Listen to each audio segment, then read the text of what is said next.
Capítulo 11 y vamos a desarrollarlo ya unos cuantos meses, ¿no? Creo que como 2 meses, pero ha visto que hay mucha riqueza en este libro. Hebreos capítulo 11, vamos a leer la palabra allí, Hebreos capítulo 11, versículos 24 al 26. Hebreos 11, 24 al 26. Hace 2 semanas, bueno, el domingo pasado predicó el pastor Ernesto Villarreal, pero dos domingos estuvimos predicando sobre los padres de Moisés. Algunos quizás se acuerden, vinieron y escucharon algunos de esos 2 mensajes. Y hablamos de los padres. No sé si usted conoce, tuvo la posibilidad de conocer a sus papás. Algunos no tuvieron la posibilidad de estar mucho tiempo con ellos por causa de divorcio, por causa de distintas situaciones, pérdida, lo que fuere. Pero algunos sí quizás se criaron o conocieron a sus padres y estuvieron mucho tiempo con sus padres o están todavía con sus padres. ¿Cuántos se parecen físicamente a sus padres? Levanten la mano. Que bueno, ahí sí, déjame decirte, algunos de los que conozco a los padres puedo decirle en algunos casos, de verdad que esto es así. El otro día conocí a la madre de un hermano acá de la iglesia y, bueno, la verdad que no la conocía la madre y debo decir que era una fotocopia. Era una cosa sacada ahí, ¿no? Hay algunos parecidos. Te habrán dicho alguna vez a alguien que te conoce, qué parecido que sos a tu mamá o a tu papá, ¿no? Algo así. ¡Qué parecido que sos! En algunos casos te dicen el mini tanto, ¿no? Te dicen, che, mini, el nombre de tu papá o de tu mamá, ¿no? Igualitos son. ¿Cuántos se parecen a los padres, pero no solo físicamente, sino que se parecen quizá, o puede ser que no físicamente, pero sí se parecen, y ustedes se acuerdan, de algunas características, de algunas cosas, o en el carácter, o en la manera de hablar, o en algo? Levante su mano. En algo que se parezca ahí a sus padres, ¿no? Algo tiene, ¿no? Te debe pasar que hasta hoy te encontrás diciendo alguna frase que te la decían tus papás, ¿o no? Vos decís esta frase y decís, ¿qué? Pero si yo me enojaba cuando me la decía mi mamá o mi papá, ¿y ahora quién la dice? La decimos nosotros, o a nuestro hijo o a nuestro sobrino, ¿o no? Y vos decís, ¡ay, me estoy pareciendo! Es como que hay un parecido, ¿no? En frase, en esto o en el otro. Lo cierto es que cuando hablamos acerca, y hoy vamos a hablar de la fe de Moisés, hemos hablado por 2 semanas que había un parecido. Moisés fue influenciado por la vida de sus padres, y lo hemos hablado 2 semanas de esto. Fue influenciado por la vida de sus padres, y hemos hablado y enseñado la importancia de influenciar positivamente sobre la vida de nuestros hijos, con un mensaje sano, con un ejemplo, hablándoles, aconsejándoles. Y más allá de eso, llegó un momento en el que Moisés tuvo que tomar ciertas decisiones y ya no importaba si lo que habían hecho a sus padres. Es decir, él podía, la gente que lo veía, podía decir, che, qué parecido que sos a tu mamá, qué parecido que sos a tu papá, o que capaz que alguno dijo, wow, tiene la fe muy similar a sus padres. Pero lo cierto es que en algún momento Moisés, mientras fue creciendo, tuvo que desarrollar su propia fe. Y quizás vos tenés a tu papá y tu papá ni siquiera fueron creyentes y tuviste que desarrollar tu propia fe. O quizás tu papá eran creyentes y de todas maneras, aunque tu papá era creyente, te chocaste un montón de cosas en la vida y te diste cuenta que tenías que desarrollar tu propia fe, que no alcanzaba con la fe de tus papás. Bueno, Moisés se dio cuenta, lo supo, y la Biblia describe esta realidad espiritual, y eso es lo que vamos a hablar hoy, la fe de Moisés. ¿Ya fue influenciado por sus padres? Sí, pero aunque no hubiese sido influenciado por sus padres, él tenía que desarrollar su propia fe. Hubo gente de fe que no fue influenciado por buenos padres, pero tuvieron en su corazón esa decisión de acercarse al Señor, y por eso el Señor hizo un montón de cosas a través de sus vidas. Ahora vamos a hablar acerca de la vida de Moisés, porque él desarrolló su propia fe. Y quiero enseñar en el día de hoy, o empezar a enseñar sobre algunas cosas que nos habla la fe, ¿sí? Algunas cosas que nos enseña la fe. La fe no es solo creer. Y si usted escuchó varios de los sermones o de las predicaciones que venimos hablando acerca de la fe, verá que no hablamos siempre de creer, porque no es solo eso.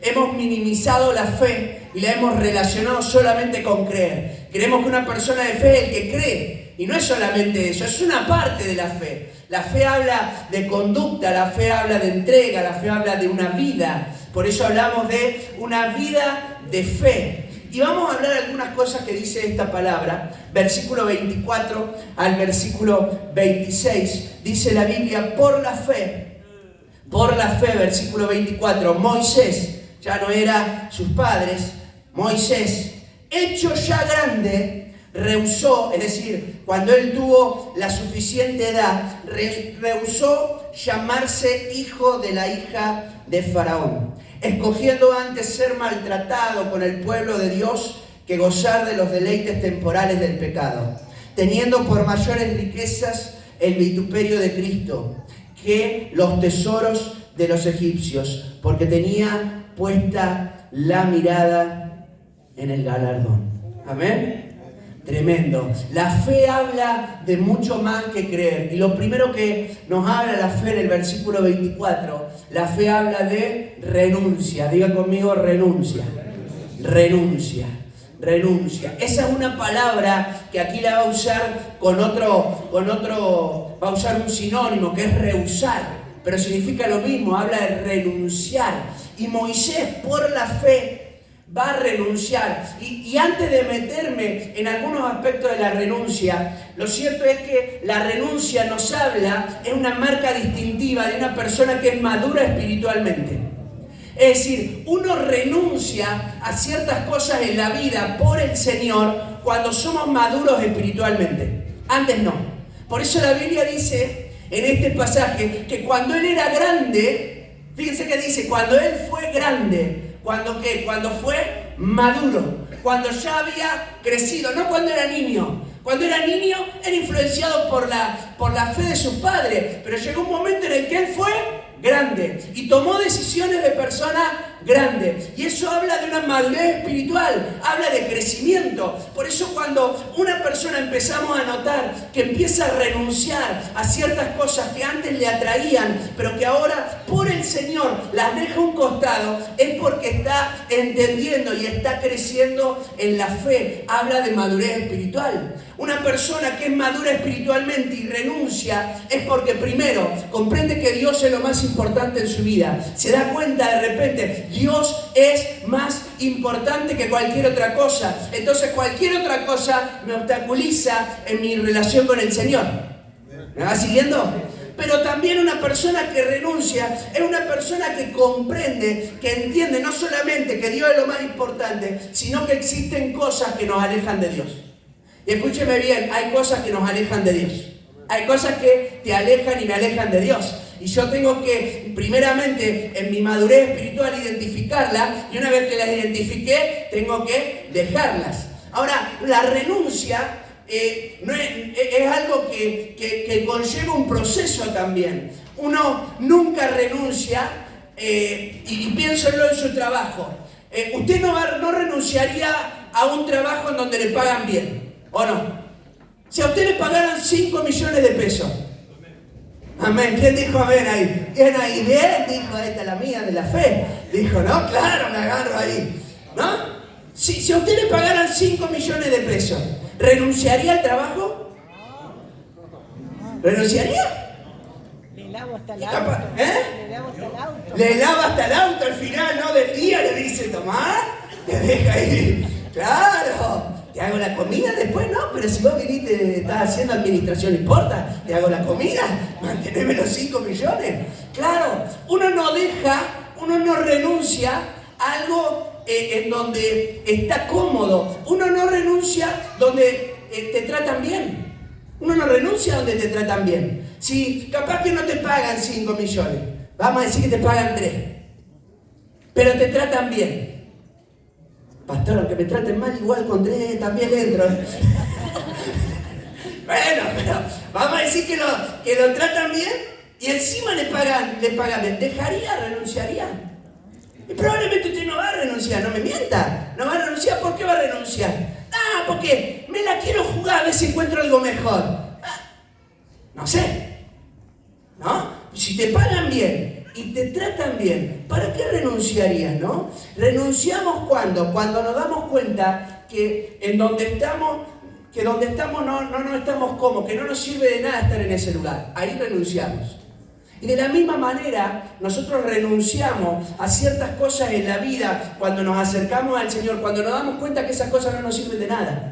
De que esas cosas no son tan valiosas como yo le entregué el valor que tenían. Y nos damos cuenta, wow, ahora, escuche bien, no es fácil. No le estoy diciendo que es fácil. Nunca es fácil renunciar. Usted tiene un trabajo que le pagan 600.000 pesos. Pero si no tiene otro trabajo ahí atrás, y no sé si se va a animar a renunciar tan fácil. No es fácil renunciar. Aunque capaz no gane los 3 millones o los 5 millones. Y usted dice, y mejor malo conocido, ¿no? Y vamos a ver. Ahora si usted dice, no, pero me salió otro trabajo, me pagan mejor, se ve que hay un mejor ambiente laboral. Y bueno, ahí no es fácil renunciar. Uno lo piensa muchas veces. ¿Quién le tocó alguna vez renunciar? A ver, alguno es renunciador compulsivo. Agarra el trabajo y lo renuncia al toque. No lo quiero. Fuera de aquí. Hecho fuera en el nombre. ¿No? Pero algunos no. Algunos dicen, che, no, ¿cómo lo voy a agarrar? Y me gusta. Mirá, el ambiente está bueno. No me tratan mal. Dígame si no es lindo ir al trabajar y que no te traten mal. Es hermoso, es más lindo. A veces no te pagan tan bien, pero te tratan tan bien que decís, bueno, prefiero esto por el ambiente y demás. Ahora, la Biblia cuando nos habla de renunciar, nos está hablando de que no es fácil también. No es fácil. No es fácil. Por eso él llegó a una edad madura y cuando llegó a la madurez espiritual es que él decidió renunciar, no antes. Con madurez espiritual, aunque no sea difícil, nos atrevemos a renunciar porque nos damos cuenta que Dios es más importante. ¿Amén? ¿Me va siguiendo hasta aquí? Por eso, cuando la Biblia habla de renunciar, dice que él rehusó, y después lo vamos a hablar, rehusó llamarse. Cuando dice renunciar, lo que está diciendo es que es un acto de fe. Renunciar a las cosas que el mundo nos ofrece, a ciertas cosas en nuestra vida que nos alejan de Dios, es un acto de fe. Es un acto de fe, es un acto de creerle al Señor, es un acto de arrojo. Nadie te puede obligar a hacerlo, nadie te obliga. Nadie te obliga, nadie. Es más, vos podés estar casado, estar de novio, lo que fuera, y esa persona al lado decirte, tenés que cambiar, si no yo me voy, tenés que cambiar, si no yo me voy, tenés que cambiar, si no yo me voy, tenés que cambiar, si no yo me voy. Y vos no cambiás hasta que decidís cambiar, ¿o no? Aunque tengas amenaza de todos lados, hasta que no tomás la obligación, la decisión, porque nadie te puede obligar a renunciar. Nadie te puede obligar a renunciar. Es un acto de fe. ¿Y por qué también es un acto de fe? Primero, porque nadie te obliga. Pero segundo, porque es Dios el que te ayuda a lograrlo. Si Dios no te ayudara, no podrías hacerlo. Por eso es un acto de fe. Si Dios no me ayuda, yo no voy a poder renunciar. Me va a costar, voy a estar ahí, voy a decir, y no, porque este estilo de vida ya lo conozco, y no, porque esta situación, no, por esto, por el otro. Siempre va a haber algo, pero cuando maduramos espiritualmente, nos damos cuenta que tenemos que renunciar, y aunque no sea fácil, aunque sea difícil, nos atrevemos porque es un acto de fe y sabemos que Dios, con su ayuda, nos va a acompañar en ese proceso. Amén. ¿Y cuántos fueron o están siendo acompañados por Dios para renunciar a muchas cosas? Amén. Y Dios lo está ayudando y uno dice, wow, qué tremendo. O Dios lo ayudó. Y uno dice, mira para atrás y decía, no sé si fue Pancho ahora o el otro día, ni te das cuenta y cuando querés acordarte ya estás así como, Dios te fue cambiando la vida y ahora disfrutaba otras cosas que antes no disfrutaba. Es decir, es una obra de Dios en tu corazón. Es la ayuda de Dios, por eso es un acto de fe. Ahora yo quiero hablar en esta noche algunas cosas a las que tenemos que renunciar, ¿no? Algunas decisiones que tenemos que tomar. Y vamos a hablar algunas cosas a las cuales tenemos que renunciar. La primera está en el libro de Hebreos y después nos vamos a ir a otros pasajes de la Biblia. La primera cosa a la que renunciamos, y va a aparecer allí atrás también, es renunciamos a una identidad falsa. Renunciamos a una identidad falsa.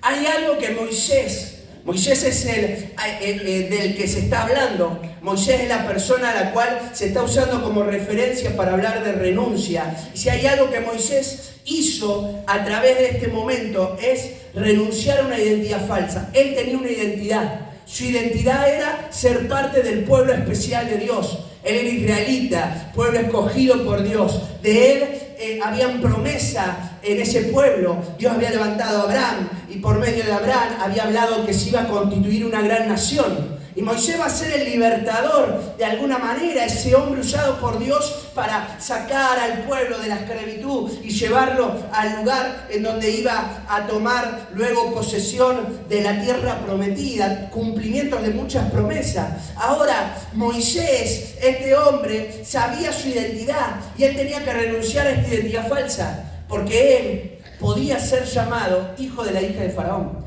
Él podía tener otra identidad.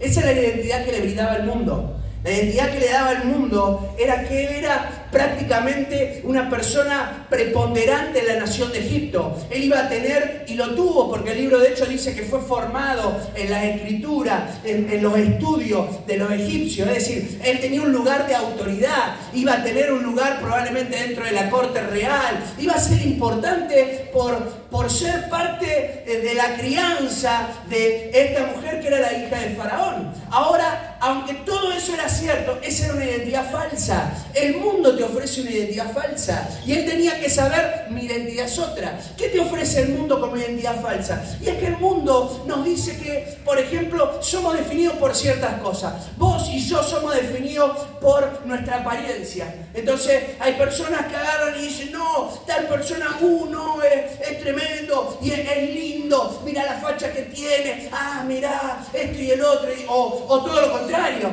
no, mirá, no, este tiene esto, tiene el otro. Es decir, te identifica el mundo y te ofrece una identidad basada en la apariencia. Por eso, ¿qué es lo que tratamos de hacer muchas veces? Buscamos, hasta nosotros nos metemos en el mundo de tal manera que queremos tener la ropa que está de moda.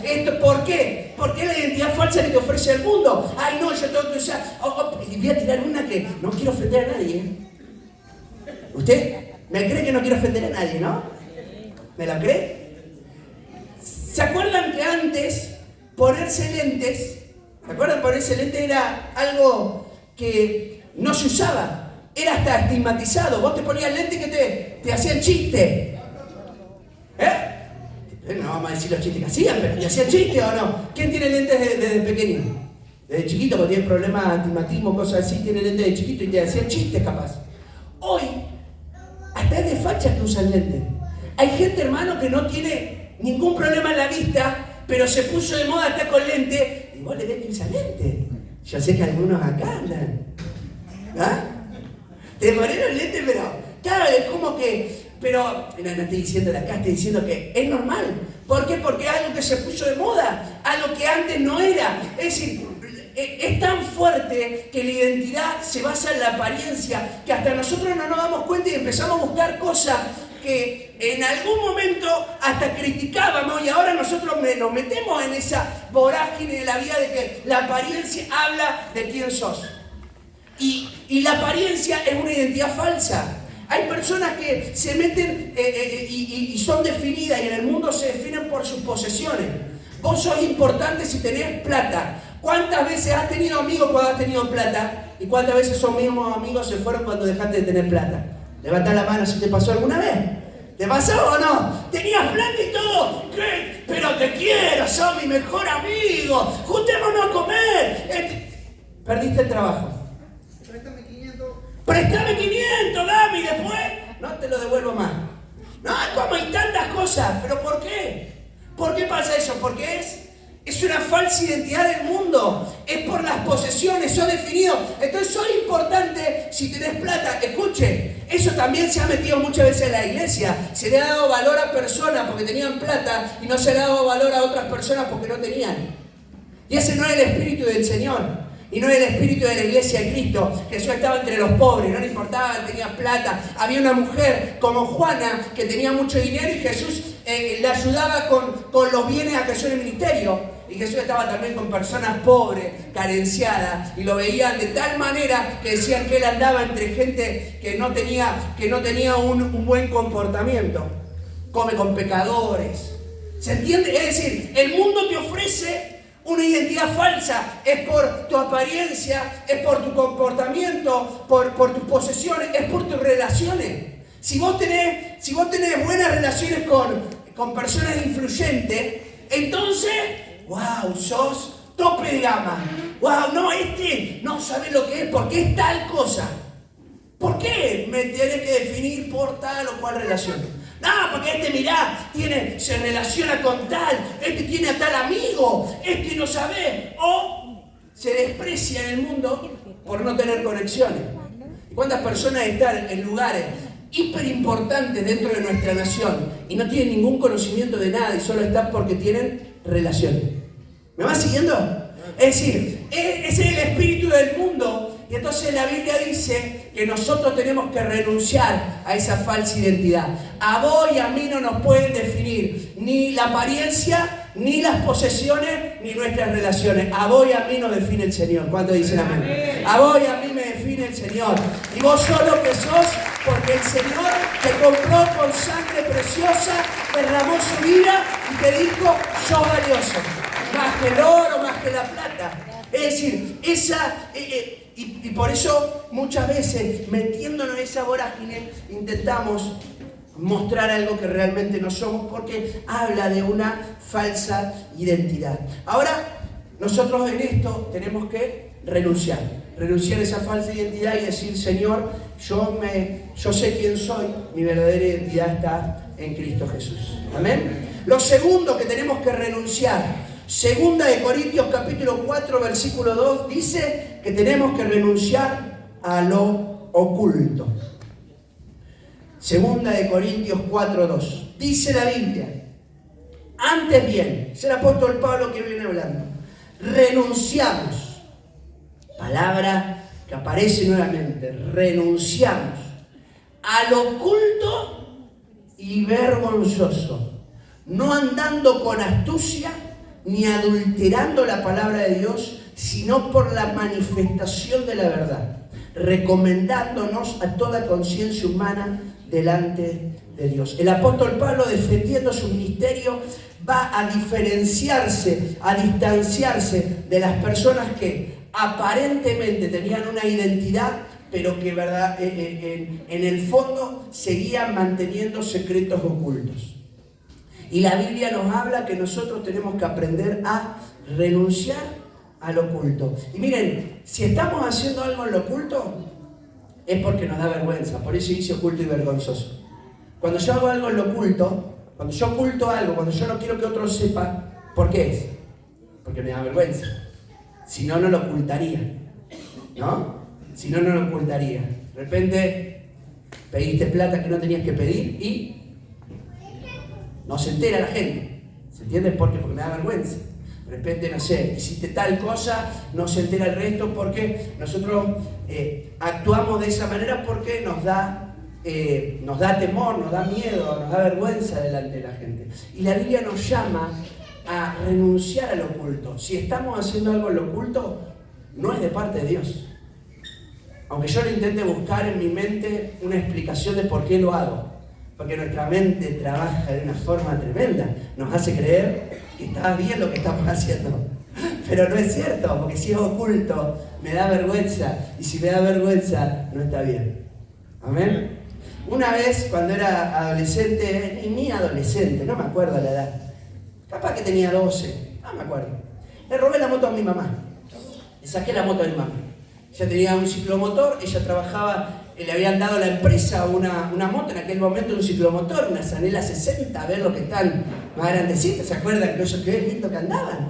Y le daba a la empresa para que se fuera de supermercado a supermercado, y ella era supervisora de limpieza de varios supermercados de la ciudad de Mar del Plata. Yo, chico, agarré y digo, ahí está la mía. Estaba durmiendo, ella trabajaba mucho de noche por causa de ese tipo de trabajo, tenía que dormir durante el día. Dije, espectacular para mí. Agarro, le saco la moto, me voy, le doy una vuelta, canchereo un rato, voy así, qué sé yo. Y bueno, la guardo a la moto, nadie se entera y caigo, pero de 10. Salgo a la moto, yo no sabía ni manejar la moto. O sea, yo le saqué la moto, Primero era para aprender a manejarse, porque no sabía. Salgo en la moto, me choco como un campeón contra unos árboles. Encima, como no sabía manejar, me puse nervioso, me caigo y la acelero, en vez de frenar, me caigo y me la acelero así, me entampo así contra todo. Agarro, trato de sacar la moto, todo, pero yo sabía, sigue durmiendo, toca así sin que nadie se dé cuenta. Una locura, las rayas que tenía esa moto era, y la saco, la pongo así, y me voy con la moto, no sabía si arrancar la vuelta, pero digo, choco de vuelta y arme. Así que la llevé como compañera fiel a mi costado, y la llevé así, la voy a guardar, guardo la moto, la limpio de tal manera que se vea lo menos posible, la pongo del lugar donde estaba menos rayada, cosa que cuando la miraran dijeran, ah, bueno, y después se le rayó a ella, se la rayaron en el estacionamiento. Es decir, seguí ocultando, ¿sí? Seguí ocultando, pero ¿sabes lo que pasa? Cuando mi mamá está por salir, se da cuenta que los papeles de la moto no estaban. Se ve que en el choque perdí los papeles de la moto. Ahora un poco más fácil. Antes, lo que son de antes, ¿saben? Era muy difícil conseguir papel. Perdías el papel. ¡Chau! No era que vos tenías, como ahora todo digitalizado. Perdí el papel de la moto. O sea, ¿quién perdió el papel de la moto? Y yo tenía que seguir ocultándolo. O sea, lo más que pudiera, así que, no sé, ¿quién se llevó la moto? Yo empecé a sumarme a esa. ¿Quién fue? ¿Será alguno de mi hermano? Claro, éramos varios. Era batería y era todo medio peligroso, así que cualquiera podía ser. Dale, a ver quién fue. Loco, jueguense y digan la verdad. Y era yo el que había usado la moto, nadie sabía. Y buscando ahí hasta, capaz que mi mamá lo mira después del video y se entera que lo de la moto, porque no sé si se lo conté alguna vez. Y claro, y tenía la moto, la cuestión es que perdí los papeles de la moto, hermano. Los perdí. Pasado un tiempo me dio vergüenza. Porque ya empecé, ¿sabes por qué me dio vergüenza? Porque ya empezó, tal no estaba, tal no, tal, y me empezaron a encerrar. Y déjame decirte que todo sale a la luz, lo dice la Biblia, Efesios capítulo 5. Te empezás a encerrar. Y en un momento, ¿sabes lo que tuve que decir? Yo choqué la moto y salí, me choqué, perdí los papeles. Perdí los papeles y choqué la moto. ¿Sí? Lo oculto y vergonzoso, y la Biblia te dice, renunciemos a eso. Tenemos que renunciar, porque te quiero decir algo, cuando nosotros renunciamos a lo oculto y vergonzoso, después termina trayendo mayor consecuencia sobre nuestra vida. Porque mientras más lo ocultamos, las consecuencias emocionales sobre la persona afectada son peores. Son peores. Por eso el mensaje es del apóstol Pablo, aquí en 2 de Corintios, tenemos que renunciar. Antes bien, dice, como desde lo principio, desde lo primero, antes que actuar como algunos que andan astucia. Miren, astucia, a veces nos creemos, no, porque lo estoy haciendo y nadie se va dando cuenta, no, con astucia, y vamos haciendo alguna cosa, pero lo cierto es que en algún momento sale la luz, se destapa eso que estaba oculto, que estaba en tiniebla, se enteran y nosotros después tenemos que sufrir las consecuencias de nuestras malas decisiones. Entonces yo te animo y te desafío en esta noche también a mirar hacia adentro y decir, Señor, si hay algo a lo que tengo que renunciar, hay algo que lo tengo oculto, primeramente es contigo, voy a hablar contigo para renunciar a esto, porque se va haciendo una bola, ¿vieron? Esto es como las deudas. ¿Cuántos han tenido deuda con tarjeta de crédito? No levanten la mano para no dejar expuesta a los 2 o 3. ¿O no? ¿Y qué pasa con la tarjeta de crédito? Bendito sea el Señor. ¿Qué pasa? Cuando querés acordar, ¿qué te pasó? Está detonada. Tarjeta acompaña otra tarjeta. Refinanciamiento, requete refinanciamiento, requete recontra, refinanciamiento. Tenemos refinanciamiento, hermano. ¿Vieron nuestro hijo? Usted mírenlo y dígale, te va a venir el refinanciamiento. Algo así alguno, Es como que está mirando, te va el refinanciamiento, porque lo tengo todavía hasta allá. Y esto es así, porque lo que uno va ocultando se va como así, se va haciendo cada vez más grande. Pero si nosotros nos acercamos ahí al Señor y renunciamos, el Señor nos perdona los pecados. Y Él limpia nuestra maldad. Y puede hacer que eso, que parecía una bola que se iba llenando cada vez más, termine siendo limpio por el Señor. Amén. Tercero, renunciamos a nuestra propia voluntad. Si hay algo también a lo cual somos llamados a renunciar, es a nuestra propia voluntad. Y esto habla de madurez espiritual. Porque cuando Jesús le da esta palabra, se la da a los discípulos. Lucas, en el Evangelio de Mateo, se le está hablando a los 12, pero Lucas dice que se los decía a todos. Es decir, que la gente que estaba alrededor escuchaba un mensaje que fue dirigido en primera instancia hacia los discípulos, pero que después alcanzó a todas las personas que estaban en ese lugar. Y dice en Mateo 16, 24, entonces Jesús le dijo a los discípulos, si alguno quiere venir en pos de mí, y acá está la expresión, niéguese a sí mismo. Si usted tiene Biblia, subrayela esa frase. Niéguese a sí mismo. Eso habla de renunciar a nuestra propia voluntad. Tomar la cruz y seguirle. ¿Qué significa negarnos a nosotros mismos? Miren, negarnos a nosotros mismos es negarte a tu propia voluntad. Para ilustrarlo lo más fácil posible es abandonar o dejar aquellas cosas que nos gustan, pero que nos hacen mal. Negarnos a nosotros mismos en su máxima expresión es identificar aquellas cosas que nos gustan, pero que nos hacen mal.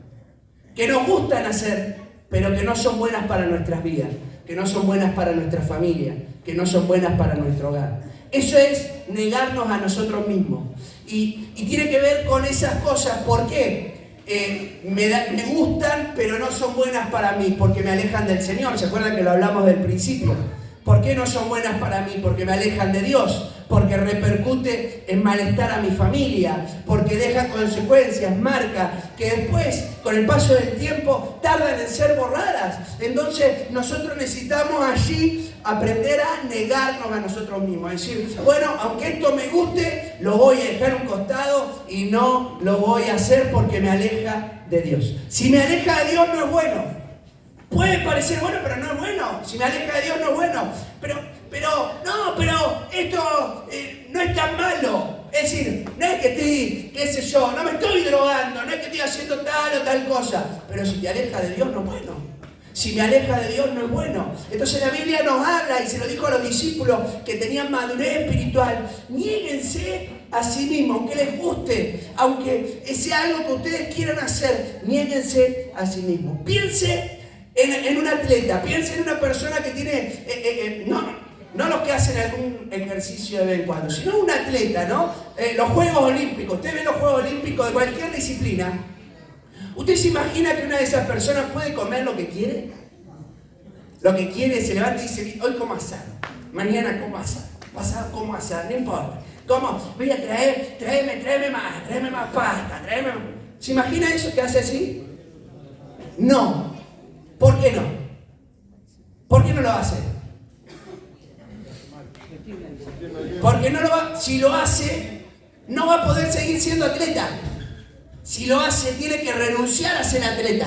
¿Por qué? Porque tiene que estar bien para poder. ¿Se imagina al atleta? No voy a entrenar. Yo voy a dormir todos los días. Y después voy a ir, me va a ir bien, ¿vale? ¿Cómo me va? ¿Se imaginan?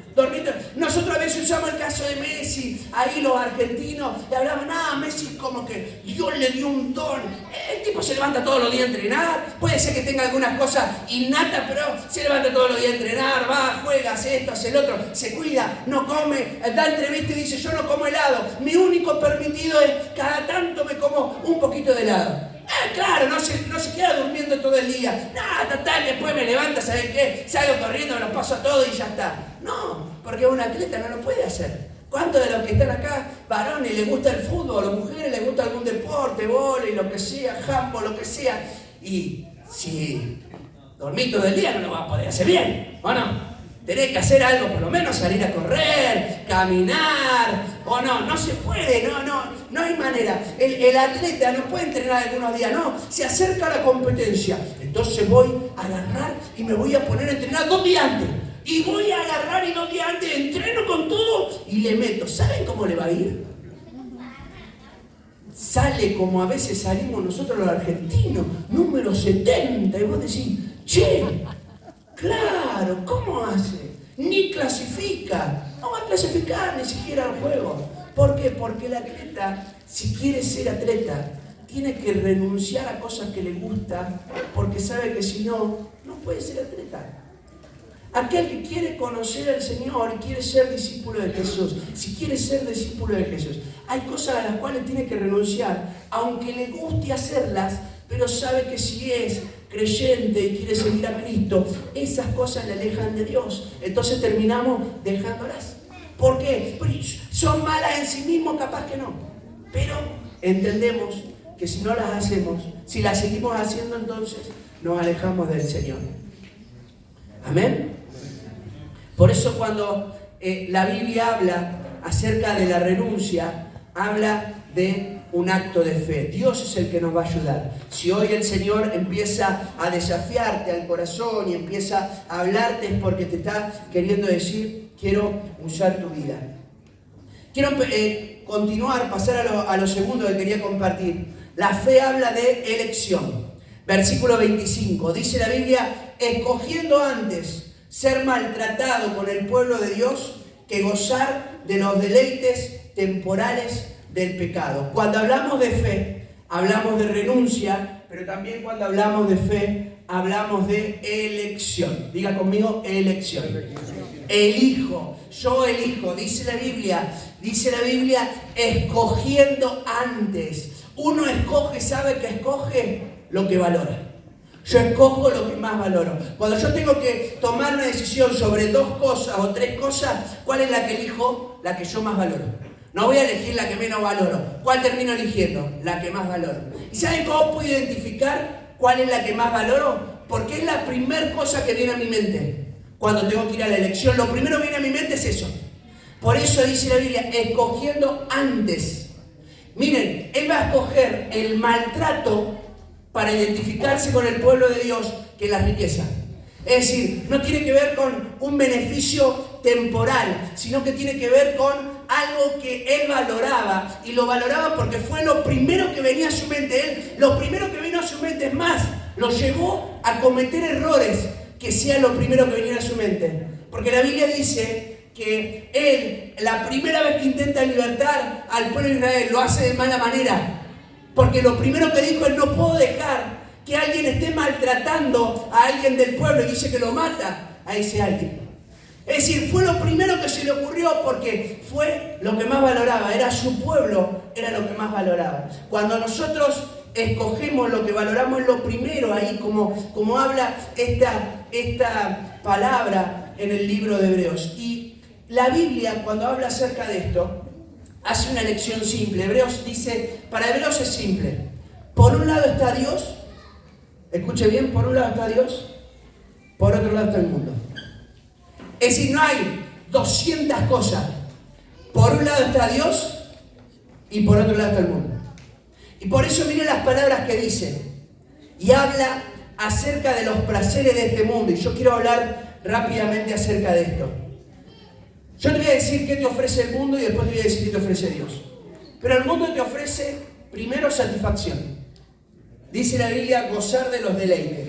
Te da satisfacción. Dígame si no es así.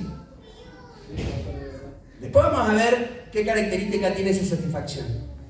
Pero usted va a comer un asado. Y usted iba antes. Diga conmigo antes. Dígalo con fe, antes. Antes iba a comer un asado. Y lo primero que quería que haya antes que la carne, ¿qué era?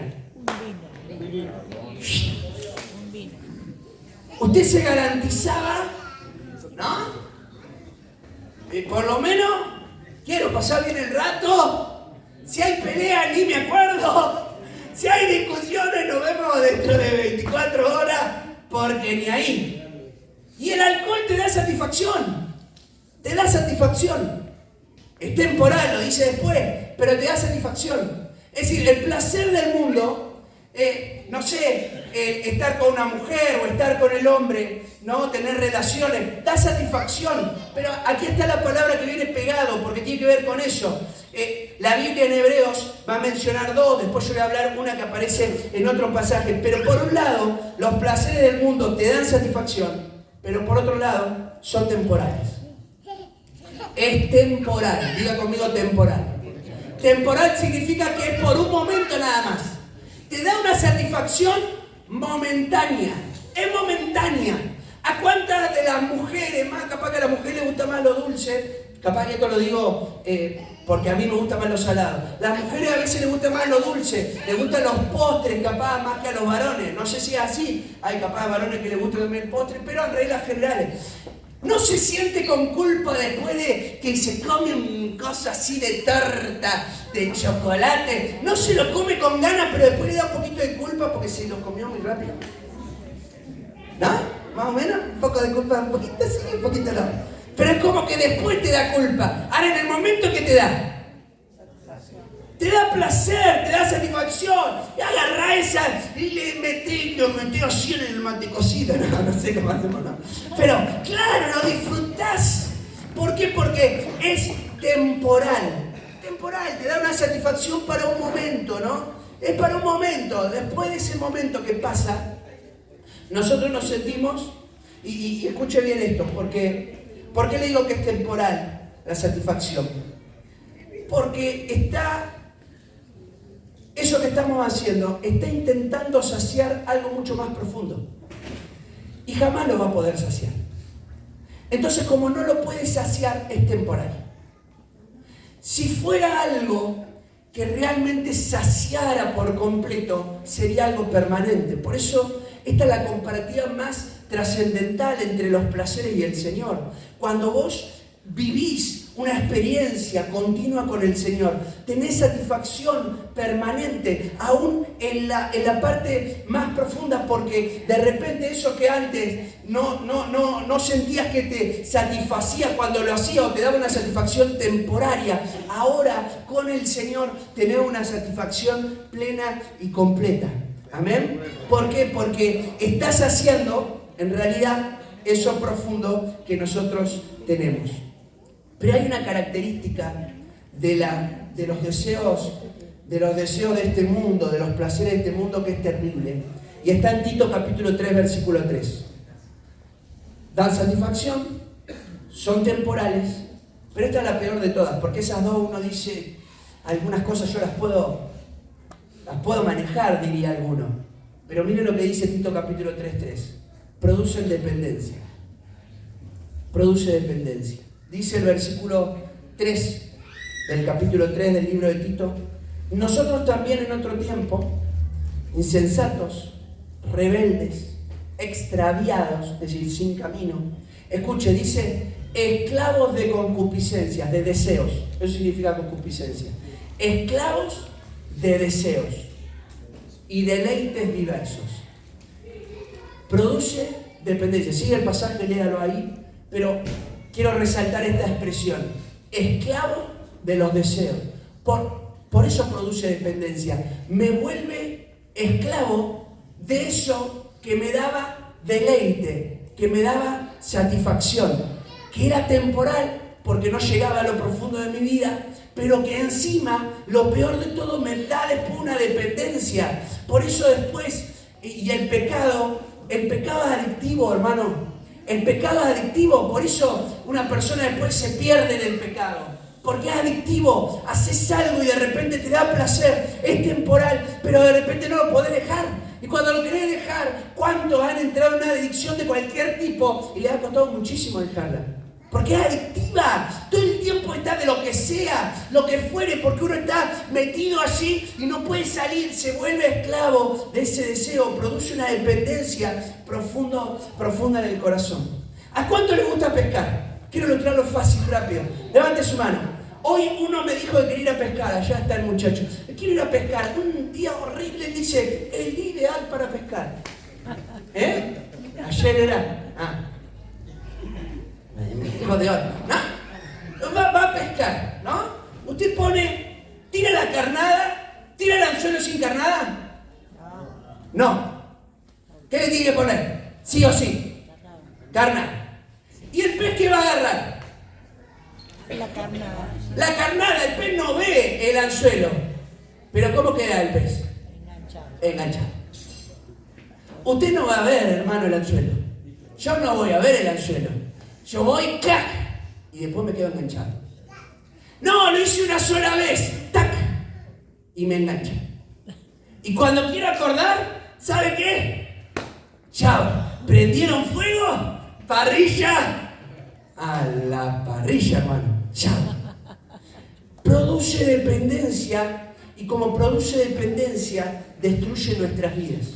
Nos destruye por completo porque produce dependencia. De repente nosotros estamos ahí enganchados y vos querés salir y mientras más querés y mientras más luchás, ¿cuándo te habrá pasado? Luchar para dejar y no podés, y no puedo. Solo como un acto de fe. Solo como un acto de fe. Es decir, si la ayuda de Dios está presente, es que podemos renunciar. Y que si la ayuda de Dios está presente, es que podemos elegir bien. Amén. Amén. Amén. Bueno, pónganse en pie. La voy a dejar ahí a la palabra. Tenía más, pero la vamos a dejar para otro día. Era mucho. Ya era demasiado.